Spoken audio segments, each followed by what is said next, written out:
27వ తారీఖు జరుగుతున్న teachers constituency ఎన్నికలలో మీ ముందర అన్ని పార్టీల అభ్యర్థులు ఉన్నారు.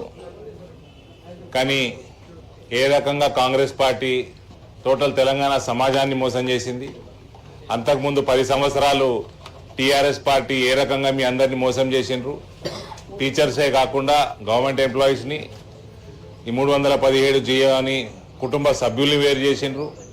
ఒక అడ్మినిస్ట్రేషన్ లేదు, ఇవాళ ఒక గవర్నెన్స్ లేదు. అన్ని అబద్ధాలు చెప్పి ప్రజల్ని మోసం చేసి అన్ని వర్గాలని ఇవాళ కాంగ్రెస్ పార్టీ గద్దెనెక్కి కూర్చొని ఉంది. కేవలం అబద్ధాల సింహాసనం మీద రేవంత్ ఇవాళ కూర్చొని ఉన్నాడు. ఇవన్నీ మా అందరికంటే ఉపాధ్యాయులు మీరే ఎక్కువ గమనిస్తూ ఉన్నారు. ఇవాళ దేశవ్యాప్తంగా ఏ రకంగా భారతీయ జనతా పార్టీకి మీరు చూస్తూ ఉన్నారు. హర్యానా కానీ, ఢిల్లీ కానీ, మహారాష్ట్ర కానీ, ఉత్తరప్రదేశ్లో జరిగిన ఉప ఎన్నికలు కానీ, వివిధ రాష్ట్రాల్లో జరిగిన ఉప ఎన్నికలు కానీ అన్నిట్లో కూడా ఇవాళ భారతీయులందరూ నరేంద్ర మోడీ గారికి, భారతీయ జనతా పార్టీకి, మన సంస్కృతి సాంప్రదాయాలకి, సనాతన ధర్మానికి ఆశీర్వాదం బలంగా ఉంచి కమల వికాసం అన్ని చోట్ల జరుగుతూ ఉన్నది. ఇక్కడ కూడా దయచేసి ఈ భ్రష్టు పట్టిన పార్టీలు, కాంగ్రెస్ కానీ, టీఆర్ఎస్ కానీ, భ్రష్టు పట్టిన నాయకులు అవినీతిలో పూరుకుపోయి సమాజాన్ని కులాల వారీగా విడదీసి హిందువుల్ని ముస్లింలకి ఎట్టి చాకిరి చేసి కేవలం అదేదో బీసీ సెన్సస్ అనుకుంటూ ఒక దుర్మార్గపు సెన్సస్ చేసి టోటల్గా ముస్లింలకి రిజర్వేషన్లు అప్పజెప్పే బాధ్యత చేసి ఆ రకంగా అడ్మినిస్ట్రేషన్ చేయదలుచుకుంటే తెలంగాణ ప్రజలు గుణపాఠం తప్పకుండా నేర్పిస్తారు.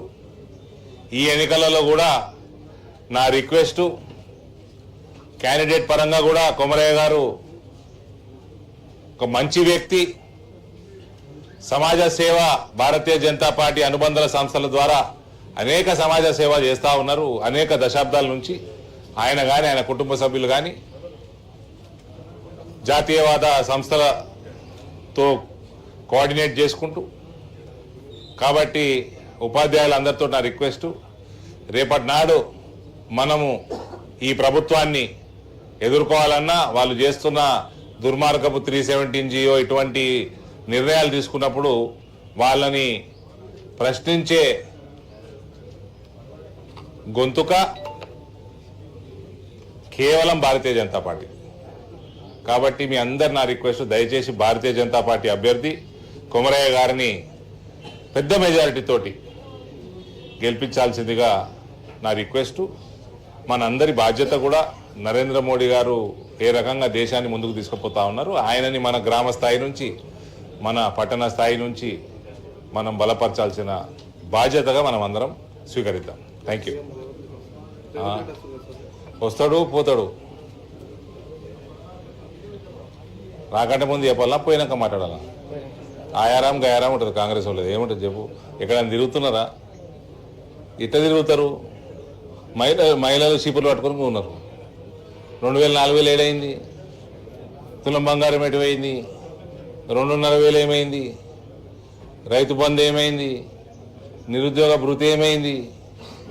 టీచర్లకు వేసిన వాగ్దానాలు వేయి, ఎన్ఆర్ఐలకు వేసిన వాగ్దానాలు వేయి, రైతు రుణమాఫీ ఏమైంది?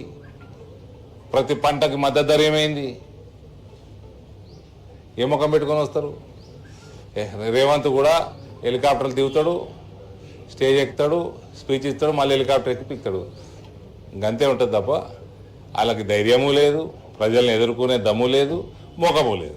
మంత్రులు చెప్తున్నారు ఈ సంవత్సరం పాలన చేసి, మంత్రులు కూడా మైకుల ముందర ఏసీ రూమ్లోనే బయట పబ్లిక్లో వచ్చి చెప్పానండి. బయట మంత్రి వచ్చి పబ్లిక్లో చెప్పానండి. ఇంకొక సంవత్సరం అవుతే ఎమ్మెల్యేలు కూడా తిరిగే పరిస్థితి ఉండదు గ్రామాలలో.